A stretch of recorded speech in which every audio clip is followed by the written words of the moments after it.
سەرۆکی رووسیا کۆنفرانسی ڕۆژنامەوانی ساڵانی خۆی ئەنجامدا و قەیرانی سووریا و بڕیاری کشانەوەی ئەمریکا لەو وڵاتە زۆرترین کاتی کۆنفرانسا ڕۆژنامەنووسیەکەی داگیر کرد.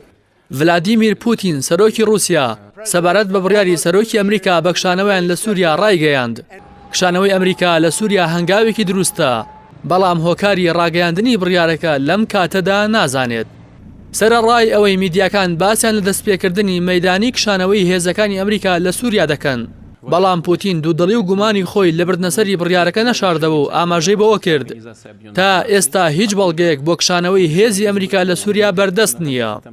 هەروەک چۆن ماوەی 17 ساڵە ئەمریکا لە ئەفغانستانە و هەموو ساڵێکیش باس لە کشانەوەیان دەکەن کەچی تا ئێستا لە کابوڵ ماونەتەوە. سەرۆکی رووسیا وتیشی بوونی سوپای ئەمریکا لە سووریا ناشەرعیە و کشانەوەشیان هەنگاوێکی دروستە.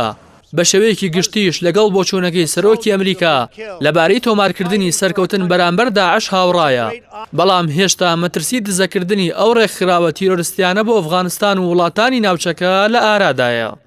سەبارەت بە قەیرانی سووریا ڤلادیمیر پوتین ڕایگەیاند لەگەڵ دەستپێکی ساڵی نوێ چارەسەری سیاسی قەیرانی سووریا دەست پێ دەکات و بۆ دامەزراندنی لیژنەی نووسینەوەی دەستوری سووریا چیان لەدەست بێت درێغی ناکەن. پوتین ئاشکرای کرد بەشار ئەسەدی سەرۆکی سووریا سەرڕای تێبینی و ناڕەزایی لەسەر هەندێکیان، بەڵام بەلێژنەی پێشنیارکراوی نووسینەوەی دەستور ڕازی بووە. سەرۆکی رووسیا سەبارەت بە کشانەوەی ئەمریکا لە ڕێکەوتننامەی موشەکی ڕایگەیاند لە ئێستادا کە هەوڵێک بۆ ڕەواندنەوەی مەترسیەکانی شەکی ناوەکی هەیە.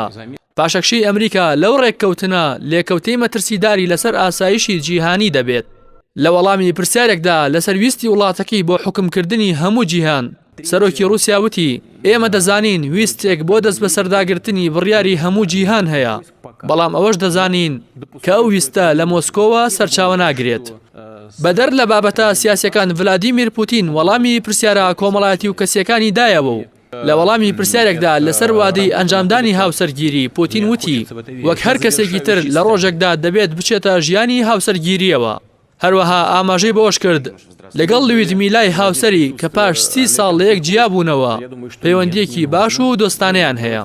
کۆنگرەی ڕۆژنامەوانی ساڵانەی سەرۆکی رووسیا یەکێکە لە گەورەترین کۆنگرە ڕۆژنامەنووسیەکانی جیهان کە لەلایەن وڵاتی جیاوازەوە کەناڵ و میدیا گەورە و بەناوبانگەکان باشترین ڕۆژنامەنووسیان بۆ پرسیارکردن لە سەرۆکی رووسیا ڕەوانەی مۆسکۆ دەکەن.